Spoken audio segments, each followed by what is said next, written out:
मी मागेही म्हणलं होतं, जेव्हा निवडणुका सुरू होत्या तेव्हा मी सांगितलं होतं की जिल्ह्याचे खासदार, जिल्ह्यातले आमदार, शिवसेना उभाटा गटाचे ओमराजे निंबाळकर हे गावकीपेक्षा भावकीवर लक्ष आहे.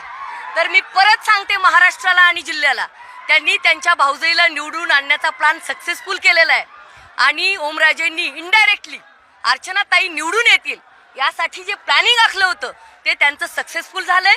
मी ओमराजेंचं, कैलास पाटलांचं अभिनंदन करेन की तुम्ही जो हा लीड घेतला त्याबद्दल तुमचं अभिनंदन. आणि आता जिल्ह्याला आणि राज्याला कळू द्या, दोघं भाऊ कसे एक आहेत, तिसऱ्याची एंट्री नाही हे त्यांनी सांगितलेलं आहे.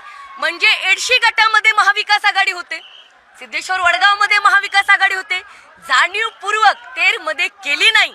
भाऊजाईला कुठेतरी अर्चना पाटलांना निवडून आणण्यासाठी ओमराजेंनी, कैलास पाटलांनी चांगली मदत केली, त्यांचं अभिनंदन. आणि दुसरी गोष्ट अत्यंत दुःखाने मला महाराष्ट्राला सांगायचंय, ज्या पद्धतीने मराठा ओबीसी लावला गेला, वाद लावला गेला आणि बाकीच्या वोटर्सला जी दमदाटी झालेली आहे भाजपाच्या अर्चना पाटलांकडनं ती सुद्धा, आणि पैशाचा कोटीमध्ये पाऊस प्रत्येक गल्लीमध्ये, मी तर म्हणेन तेर गावचे प्रत्येक सीसीटीव्ही रात्री 12च्या नंतर चेक व्हावेत.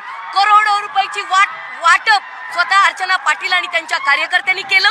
त्यामुळे मला आपल्याला सांगायचंय, मला एकही टक्का दुःख झालेलं नाही. एक शेतकरी मुलगी म्हणून प्रचंड लढले, लोकांनी साथ दिली, गोरगरीब जनतेने साथ दिली. परंतु आज मी सांगू इच्छिते की या महाराष्ट्रामध्ये, या जिल्ह्यामध्ये मराठा ओबीसी करून शिवसेना असेल, बीजेपी असेल, यांनी काय चालवलं, सोशल मीडियावर त्यांच्या कार्यकर्त्यांनी काय चालवलं हे सगळ्यांनी बघितलंय.